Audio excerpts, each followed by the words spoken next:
ওরে যদি আজ ধরতাম রে বাইরে ভিটার সামরা উড়াই লাইলাম হইলে বুবার ঘরের বাবা আরেকদিন যদি খালি গাছের নিচে দেখমু তোরে গাছের লগে বাইন্দা ভিটামু।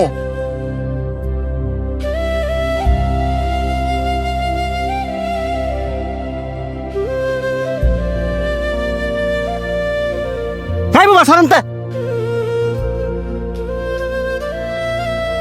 তোরে না করছি এই ময়লা কাগুলি আমার সামনে না আইতি তোর শরীরের গন্ধ যে আমার সহ্য হয় না এটা কি তুই বুঝস না? হ্যাঁ কথায় কাজ হইতো না হ্যাঁ একদিন ফিসপুরা বান দিয়া ঠিক মতন ফিরাইতে হইব তাইলে আর আঙ্গ লাগাইতো না। বাহ খুব সুন্দর কথা কইছস। হাই তোকে পছন্দ করে দিকা আর ভালোবাসে দিকে তো তোকে লগে আর তোরা কিনা কইতাছস হ্যাঁ রে ফিস মুরা বান দিয়া পরে ফিটাইবি। তো তুই তোর লগে হেরে রাইস হ্যাঁ শরীরতে কি গন্ধ বাড়ি তুই দেখছস এক কাপড় বেড়ে সবসময় ঘুরে এই যে শার্টটা দেখতেছস এটা আর বাপে পড়তো আর হ্যাঁ আর বাপে সিরা শার্টটা পরে ঘুরে। হ্যাঁ এই শার্টটা কে লেগে পরে ঘুরে কারণ হ্যাঁ আর বাবার অনেক পরিমাণে ভালোবাসে। হ্যাঁ তো তখন মতন সামর্থ্য নাই যে চাইলে রং বেরঙের কাপড় পরে ঘুরবো। হ্যাঁ বুবা দেখা অসহায় দেখা তোরা কি হ্যাঁ মানুষ মনে করস না? এই যে হ্যাঁ মনে আঘাত দিয়ে দিয়ে কথা কস হ্যাঁ কি মনের ভিতরে কষ্ট পায় না? এই তোরা কি জানোস না হ্যাঁ মুখে কইতে না পারলো কানে সবই শুনে।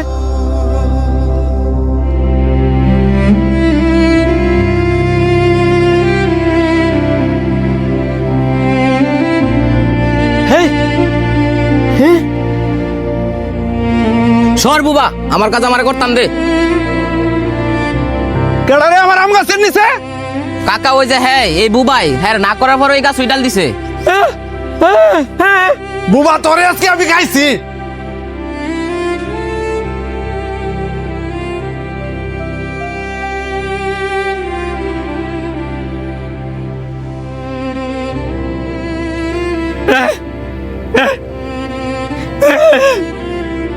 আমি একজন বোবা।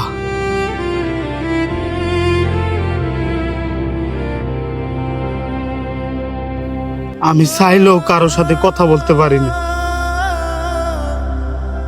সবারই তো মন আছে, আমারও মন আছে। তার মানে এই নয় আমি বুবা দেখা আমার মনটাও বুবা।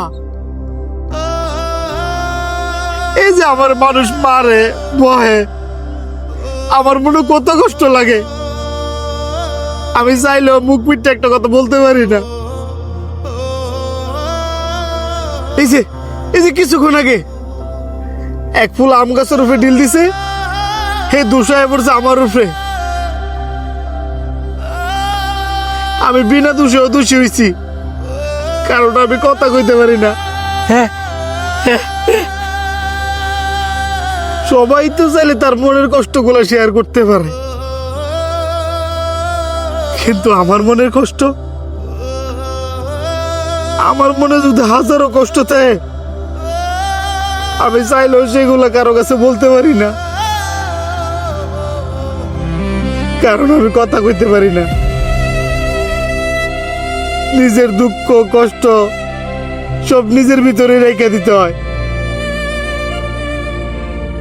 এই যে আপনারা আমার এত অবহেলা করেন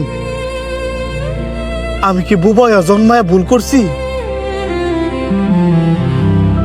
যদি ভুল করে তাই তাহলে সবাই মিলে দোয়া করেন না আল্লাহ যাতে আমার উড়ে লয়ে জায়গা।